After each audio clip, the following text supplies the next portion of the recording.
Let's review the Infinix XPad.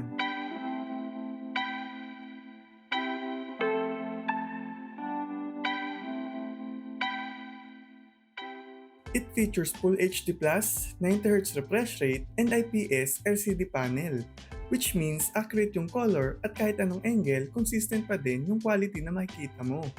440 nits brightness, kaya naman decent na din for outdoor. Sa size, 11 inches and 83% screen to body ratio. Enough na for comfortable viewing of movies, browsing, and gaming. Meron na din tong screen protector, kaya pag unbox mo, magagamit mo agad. Meron tong 3 available colors na Titan Gold, Frost Blue, and Stellar Gray.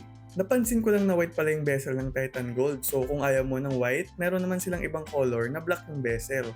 Sa build niya, aluminum yung ginamit from frame to back, kaya sure ako na matibay to. 496 grams yung weight, which is standard for 11 inches tablet. Plus, may 4 speakers kaya maganda yung sound na mapoprovide nito. Nasa taas yung power button, volume button, and SIM card slot. Yes, may available to na with LTE or Wi-Fi lang. Sa baba, wala silang kahit anong nilagay, so clean lang siya. Design-wise, wala kang masasabi. Very sleek at talagang nag-effort si Infinix dito. Sobrang smooth ng performance nito for gaming dahil Helio J99 with 4G LTE yung chipset. Plus, 256GB storage na pwede mong i-extend using microSD with 8GB RAM na din, kaya naman malalaro mo yung mga games na gusto mo. Nagtest ako ng iba't ibang games para makita nyo na smooth talaga yung performance.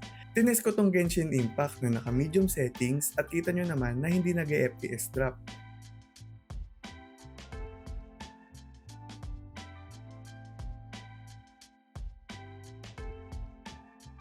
Tinry ko din tong CODM na very decent yung performance, bagay na bagay sa XPad na to.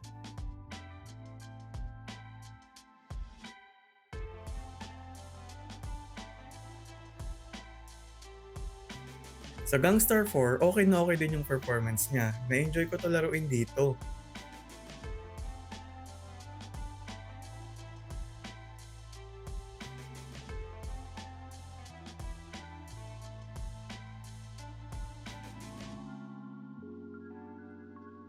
Sa Car Street, hindi na ganun ka-smooth yung performance.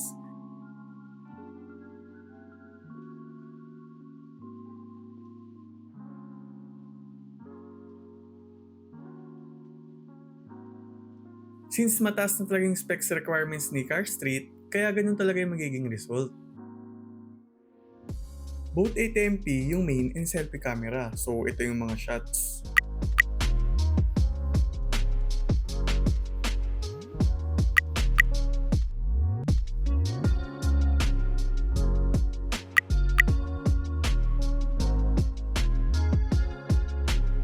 Sa video, 1440p yung max resolution.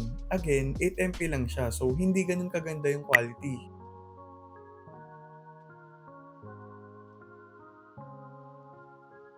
Pero para sa price niya, hindi ka natalo dito. Same version 14 yung Android and XOS, pero kung mapapansin nyo, mukha talaga siyang Android stock.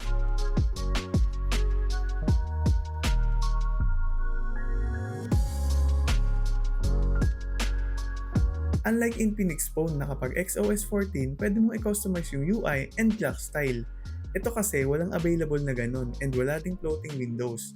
But meron naman siyang parallel windows, so makakapag-multitask ka pa din. And if ever na madalas ka mag-multitask, 8GB na yung kunin mo for better performance. Meron ditong advanced voice assistance na developed by Infinix.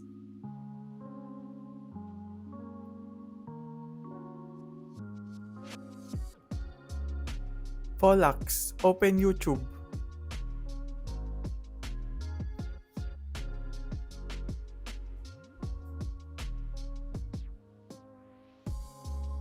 So gets nyo naman yung point ko. And integrated to with ChatGPT, kaya advanced talaga.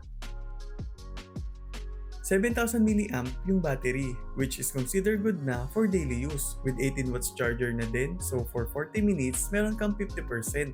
Not bad na din, and kung i-consider mo yung price, okay na yun. Kaya kung interested ka, click the link below. And please, don't forget to like and subscribe. Thank you! Peace!